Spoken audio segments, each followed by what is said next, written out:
Rainbow Family Life Stories by Jodey Bateman.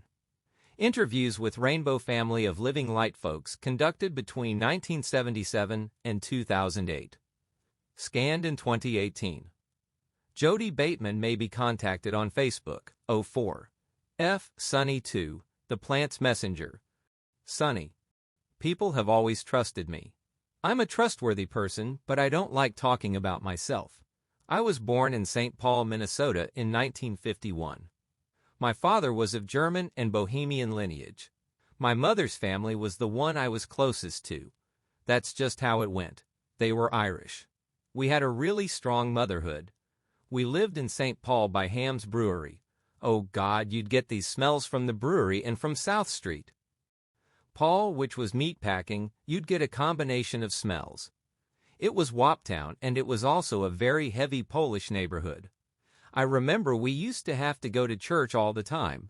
My father wasn't Catholic, but my mother was very Irish to the T. The typical stereotype. She didn't have a black shawl, but my grandmother had a black shawl. My grandmother on my mother's side was very tall, very straight, very proud, and raised something like 10 kids. They were very proud of their heritage. She always had Irish stories, always had something to tell about the homeland.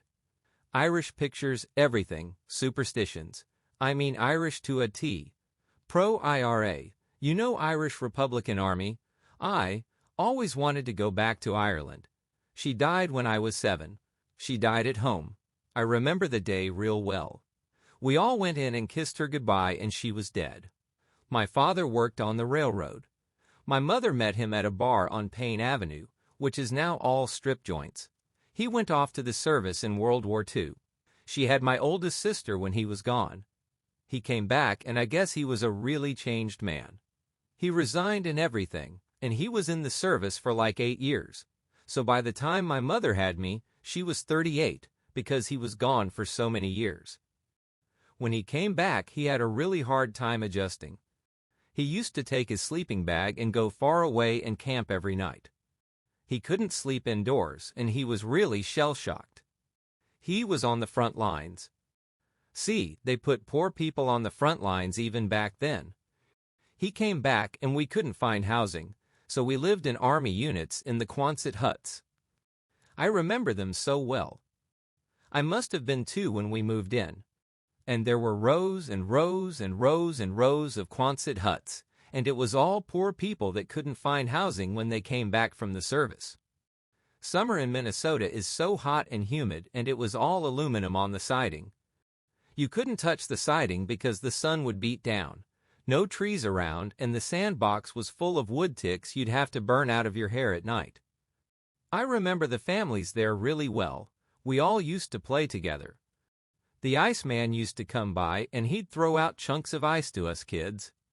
And I remember these little black kids and Chicano kids, and we'd all be running around this big block of ice chunking off chips of it.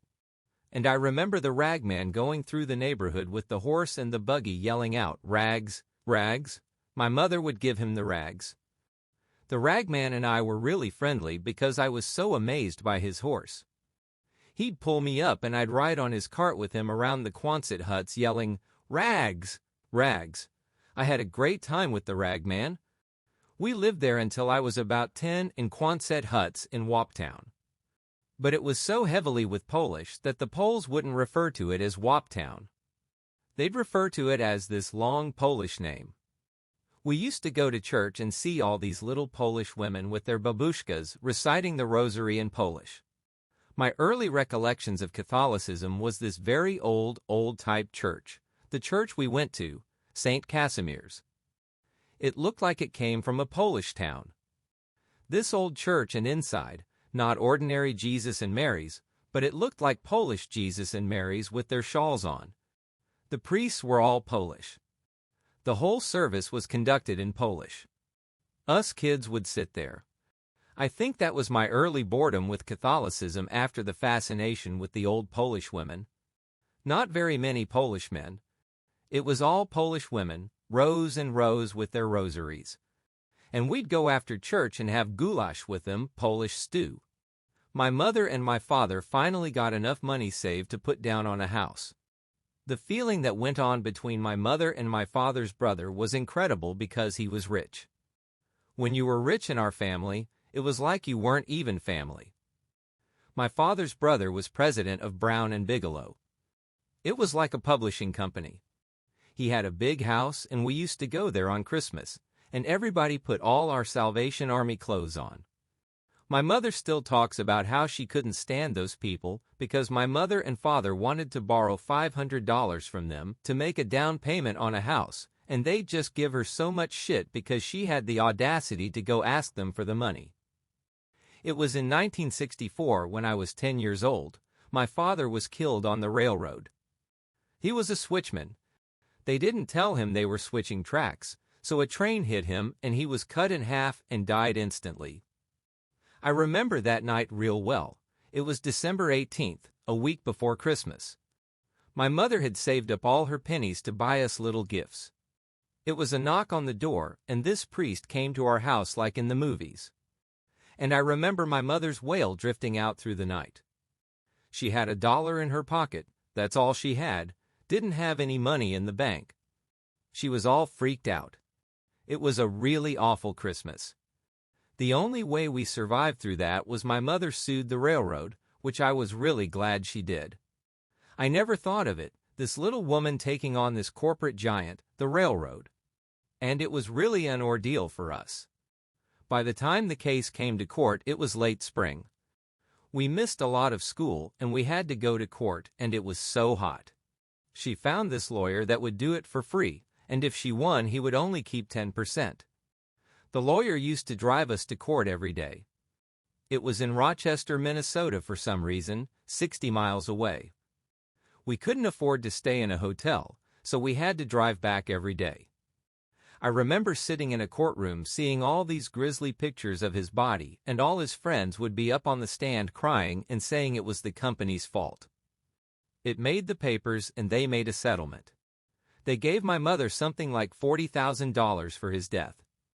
The way they gave it to her, she would get maybe $2,000 then, and then they sent checks every month for our support, maybe $200 a month. Out of that money, a certain amount was set aside for us when we were 21. So my mother didn't get that much money, so I remember growing up was a real struggle. My mother never worked outside the home. She was a homemaker to the T. I never understood that, and that's why homemaking is such a problem for me. So is being at home all the time, because my mother was at home all the time. When I came home, she was always there.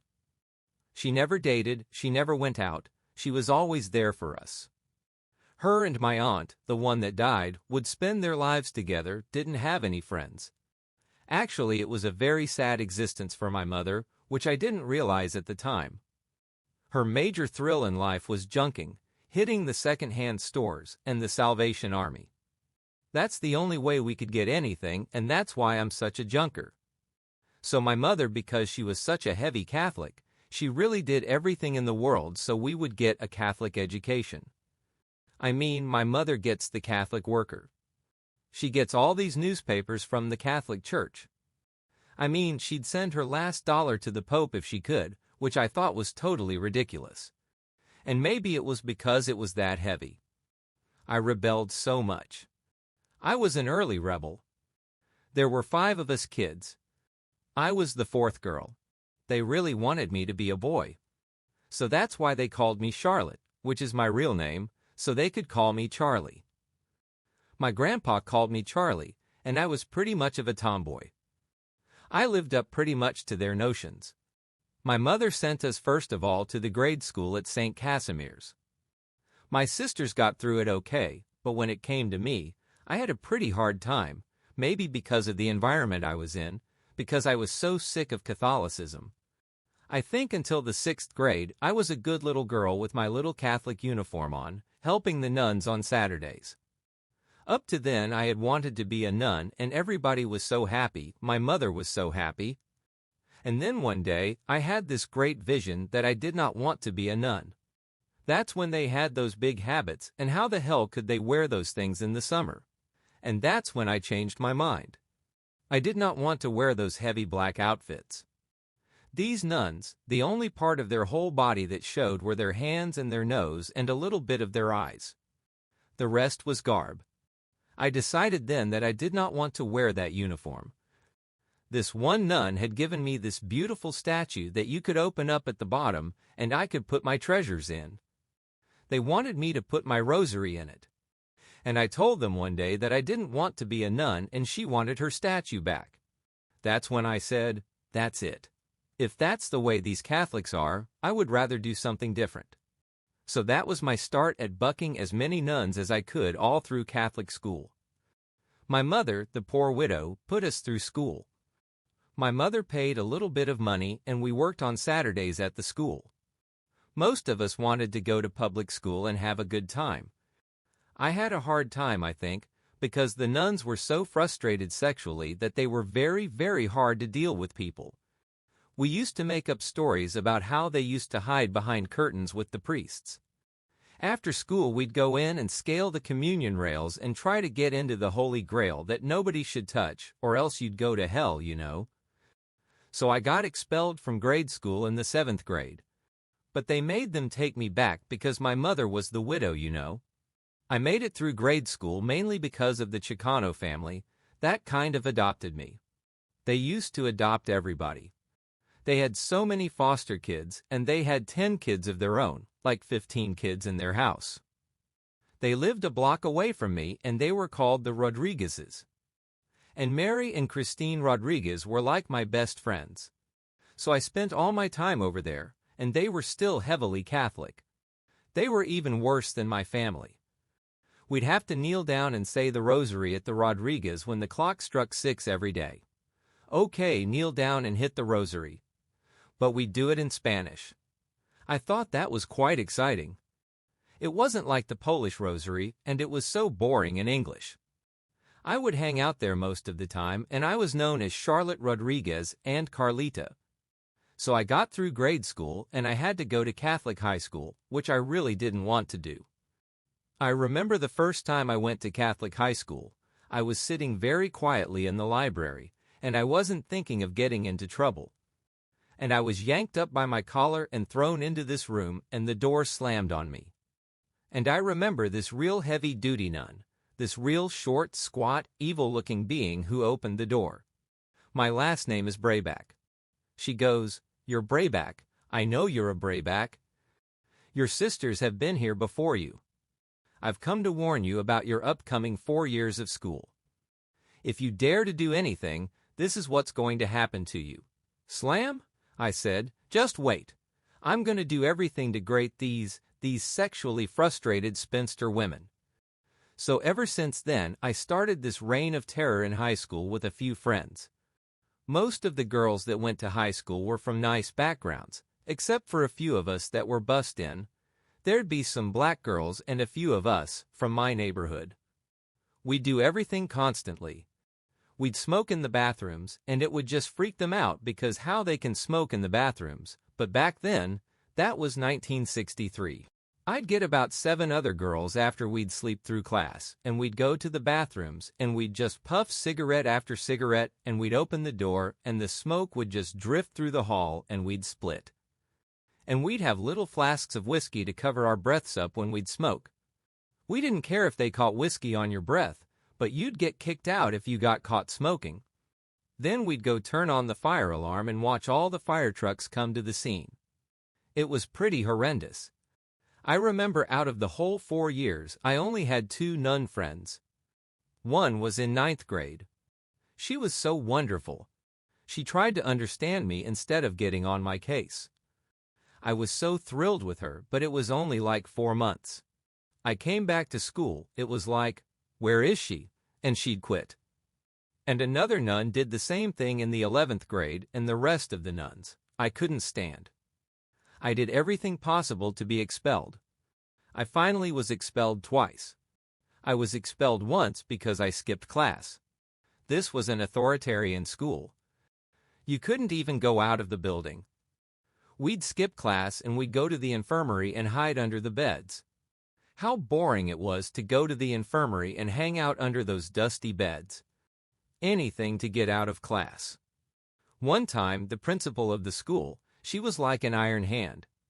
We could hear her jackboots marching down the hall. I couldn't stand her. Mother even hated her. Sister Claire was so awful. She came into the room, she'd raise her hand and we'd all stand. She came in one time and I wouldn't stand. She waited and waited and everyone was silent. And I was glaring at her and she was glaring at me and she pointed at me. And when she pointed at you, you'd feel terror. She must have been related to Hitler. So I got expelled and I was really happy that I got expelled. But my poor widow mother, I got right back into school. They were gonna withhold my diploma. My mother, because she was alone, we used to get away with a lot. She'd pretend we wouldn't, but she didn't have much choice. There were 5 teenagers in the house. How much could she control 5 teenagers? My mother, she was a heavy hand, but she'd get at you by sitting at the kitchen table and crying. And we fought like cats and dogs in my family. That's one of our main memories when we get together. We talk about how wonderful our fights were. We were pretty much of a feuding family. We used to have the most outrageous fights. They got vicious. Because my oldest sister didn't like my younger sister didn't like my other sister. My other sister would pick on me because she was too frustrated because she couldn't get at my other sisters, and I'd beat up my brother because I couldn't get at my other sisters. There was always this revolution of fighting going on in the family. It was crazy. We used to run around the house until we caught each other and we'd actually beat each other's heads into the wall. And our house had holes in the wall. The bathroom door was off the hinges because my sister used to call her Jungle Joan if she wanted to pee, and she caught me peeing in the bathroom, forget it. She'd put her butt up against the door. The door would be pulled off the hinges and I'd be yanked off the toilet. If my sister Jungle Joan wanted to use the phone, forget using the phone. You were on the phone? Next thing you knew, you'd be lifted up by your hair, thrown into the other room. No matter who you were talking to, the phone would be banged down and she'd use the phone very gently after that. In our house, I think that's why I'm such a roadie. I like to move around because I didn't have a bedroom. I used to walk around with my pillow and my blanket looking for a place to sleep. Mother had her room and my little brother used to sleep in there. My other sister, who was the oldest, had her own room. She was Miss Prim, the queen of the house, so she had to have her own room. I used to share her room when I was little, but she got too much for me to handle. She'd lock me out. She was the teenager. She was the one who used to turn off Axel and the Dogs, the program I was watching, and turn on Bandstand. My house used to be the hangout place for all the teenagers because they'd love it. They'd come watch the fights. They'd come in and call my mom Mrs. B. They'd hang out, they'd eat what they want. We always had 1 million people in our house. There'd always be someone staying overnight. Maybe that's where some of my insecurity comes from. I never had a room. So I'd walk around with a pillow at night and a blanket. I'd see if somebody would take me into their bed. If not, I'd just lay on the floor downstairs. I'd lay on the couch sometimes, but it was so lumpy you couldn't do it every night. Finally, my mother made this little room for me in the basement, with all these little water bugs and everything after like 4 years of this. But I have really fond memories of my teenage years. I loved my sister and my brother, even though we fought like cats and dogs. My brother would get a quarter and I'd take him to the store. I'd buy all the candy and he'd be left crying at the store. My mother had a brain tumor that burst. I don't blame her after living in that house. Of course she used to escape by drinking. My mother would always have her highballs. One of the nicest things I remember about high school was sneaking out at night. By then I had given up my bed in the basement and I had a room by the porch. I'd just go out the porch window. It was easy. We used to ride around Minneapolis. That's where I started seeing a different world than my own little world. I'd see crazy-looking people. This was like 1965, 66, and we'd go ride around the West Bank and I'd see hippies. I'd hear about hippies, but we were pretty much greasers at the time. I'd see hippies and I'd go, wow, look at those strange people. We'd go around to all these hot spots. I remember earlier than that, going out when I was in grade school and seeing the beatniks. There was a place called the Purple Onion. I'd take the bus there on Saturday afternoons. I'd go down this little alley and I'd see this light and I'd walk in and it blew my mind. The only place I ever got any other beatnik influence was by watching 77 Sunset Strip and seeing Cookie on TV. I'd go to the Purple Onion and it was just like I heard it would be. The strings of beads that would part as you came in, and people sitting on stools reading poetry and dressed in black, really sincere people. I used to be just thrilled sitting there all afternoon just hanging out with these people. I'd sit there in the corner and make friends with some of these older people. I'd listen to what they were talking about. I wouldn't understand it, of course. It was worthy things. But it used to fascinate me. I did it for like 5 months. So the same thing later in 1965 and 66, going out writing all night long in a different world from what I was used to. But I'd go back to my world, and 3 or 4 nights a week we'd go to these dances and hang out with these gangs. And they weren't like heavy New York gangs, but there was a real heavy rivalry between them. There were like the Toads and the Ptarmigans and the Brotherhood. It was an all-black gang and a Chicano gang and the 69ers. My sister is married to an old 69er still. It's interesting when I go home to see them. We always get into their old 69er raps where everybody is. We were thinking of doing a reunion one year. We all had jackets that said, the 69ers. My fondest memory was all the dancing that I did.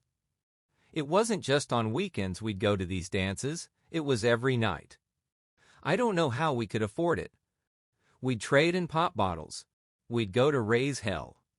So we'd go out to these dances and there would be fights that would break out. Chairs would go through the windows, and it would be pretty outrageous, and I thought it was all pretty exciting, just this brash, rebellious young thing that would have to go to high school the next day and face those nuns that I couldn't stand. That's why I'd carry my flask and my cigarettes. 'Cause I was this tough little thing and all these nice little suburban girls could bump into me and look out. I'd wham them. I just didn't like the Catholic school because all my friends went to the public school. The Catholic school was like a world that I was alien to, and I didn't belong and I didn't want to belong. The only reason I went was because of my poor widow mother. I didn't get much of an education. Now when I look back, I wish I had taken advantage of it. They offered languages. I could have learned Spanish. I could have learned Latin, but I didn't take them. I just wanted to get out of school. I took home making so I would get by. I was pretty smart in school. I got all A's, but I didn't really do much studying. I wanted to slide through school and get out and be an airline stewardess. So we'd hang out with all these outrageous characters. It culminated one night. My best friend's sister was 21, and we were like 16 or 17. We'd go to her house and have all our parties. These guys were like 19, 20, up to 25 years old. So one night we were having a party. Everybody was getting drunk. We had the Toads there and the 69ers and the Brotherhood, and a big fight broke out.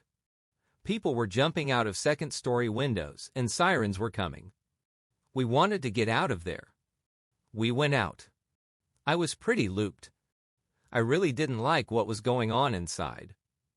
People were all bloody from beer bottles on their heads. Somebody got stabbed. It was winter and the snow was all bloody. So I was trying to break up the crowd and the cops were coming. This guy lived, but he was sick for a long time. We kind of tamed down after that. We'd still go to dances and get in fights, but the stabbings were pretty low. I still kept on drinking though, and I was doing a lot of speed in high school. I weighed about 100 pounds. I don't know how I got through high school. I met this guy who was like 23, and I started going to dances with him that were like 30 miles from our house. This guy was a bouncer at a bar. I was 17 and I just fell madly in love. We got in a lot of trouble. I started seeing him, and I was still pretty virginous at the time. One time I spent the night with him, and I didn't come back for like 2 days. I came home and I was expelled right then and there. So I didn't know where I was gonna go, or what I was gonna do. I was thinking about going to Minneapolis because of my fascination with these people and the life they were living. But I wanted to finish high school, so I went and stayed at a friend's house for about 2 weeks. Then my mother took me back in again, and after that I got expelled from school. But I made it, and I started shaping up a little bit. I was still pretty rowdy. I stopped hanging around with the gangs and started not hanging around with anybody, just being with my friends, mostly my girlfriends. So I got out of school and started trying to figure out what I wanted to be. I didn't want to be an airline stewardess anymore. So I started to go to the University of Minnesota after a pretty raucous summer. So I went to the university and I got into this whole new crowd of people. It was so interesting, so wild, and so amazing. That's when I first started dropping LSD from this man I fell in love with at the university, whose name was Loki, who gave me the name Sunshine. I was 18. I had the name Sunshine for 10 years and then I outgrew it. Sunny is a simple name, very practical. I didn't really go to school to be academic. I went to turn on, tune in, and drop out. We'd trip around the campus and there'd be all these Vietnam protests, and I'd tune in a little and then I'd trip off. I had flowers in my hair. I was a flower child by then. I was living at home, but I brought Loki home one night and my mother was on the way to church and she found us. I got kicked out again. Then I stayed away after that. So I went and lived in this little commune in Minneapolis. It was my first introduction to the whole thing. And I can still smell the commune. Because all we ate was brown rice. We had all these blue lights all over the house. A lot of political theory went on. After being a rowdy, rebellious teenager, I started maturing into another sort of person through this house. I started getting interested in what was going on. We'd have social study classes in high school and talk about Vietnam, and I'd see it on TV with all the dead boys and my friends would go to Vietnam. It affected me, but still it didn't hit me in the head until I got all the facts. So I started getting interested in what was happening in the world, and I started losing a lot of my youthness, which was okay, and I started getting really interested in politics at this time. I would still do a lot of LSD, and I'd march with flowers in my hair. I did a lot of LSD like every day. We'd do LSD for breakfast and THC for lunch, and in the evening when we were coming down, we'd do MDA. We were pretty stoned, but I really started getting interested in the Vietnam War, and that's when I started associating with some of the SDS, Students for a Democratic Society, characters around the university. I didn't last at the university very long. I think I lasted a quarter, 2 quarters at the most. What they were teaching me at the university was not what I wanted to hear. What I was learning in Dinkytown and on the West Bank was what I wanted to hear. So I started hanging out with all these characters that were politically involved, and that's when I got my first taste of my involvement in politics. We'd have rallies and marches and sit-ins and beans and strikes, and we'd get involved with the tenants' union. I started traveling at that point. I'd go to Madison with messages and connects. I didn't go to Ann Arbor much. I went to the homes of the people that were radically involved. We would even bypass the SDS offices because we thought they were kind of bureaucratic. I don't like to use the word indoctrinated, but that's where I got really indoctrinated to the policies of the time with these people. So we'd travel a lot. At the same time, I'd do a lot of drugs and hang out with the people who were dealing them. We'd hit every rock concert there was in the Midwest, the 3-day-long ones. We'd be zombies. We'd do like 20 hits of acid at a time, and the wine bottle would be passed around with all the acid in it. Then we'd snort something and we'd smoke something and we'd smoke something. Through that consciousness, I never had a hard time. I never had bum trips. I started opening myself up to a lot more than just the politics of the time. I was opening myself up to the meditations of the time, to the astral projections, to Timothy Leary, to a whole vast spectrum of the whole 60s scene. I started seeing what was going on in the world through my acid-colored glasses. I didn't lose that perspective through being a zombie on LSD. And my friends, I'd get letters. They were being killed in Vietnam. I started getting very angry because of what was happening. At the same time, I didn't want to lose my perspective of the beauty of the world either. We'd go up on these islands and try to radicalize the people there. We did an educational campaign through our trippiness. Most people at that time were either tripped-out flower children or very heavy political. We tried to find a balance in there, this whole group of people. You know, be tripped-out flower children, but to a whole educational campaign behind it. We'd go to the rock concerts and we'd be stoned out of our minds, but we'd still talk about Vietnam. We'd still make connects in the cities with the SDS chapters and all the other groups that were going on. So I started going out into the world, and I started doing a lot of hitchhiking. I must have been 18 still at the time. This is 1968, 69. My first riot was at the Denver Pop Festival in 1969. I went there with a bunch of people. We had hitchhiked in. I'd been poor all my life, and it was the first time I got to see the injustice of it all. Just because we didn't have tickets to get in, there must have been 300 or 400 of us standing outside the gates waiting to get in at the rock festival. So a few people started getting real agitated and trying to tear down the gate. So we all started trying to tear down the gate. I got to see all the madness involved in a riot. They brought out all the cops and the tear gas and mace, and they turned it on us. I remember all these little kids were in the crowd. They were all getting tear gassed. I think that was my first taste of Shanti Sena. Instead of me being real angry at the police and throwing things back at them, which normally happened in those days, I tried to save these kids and talk to the police. Why are you throwing tear gas at us? And kind of immediate there, although my eyes were flooding, a pepper gas and tear gas combination both.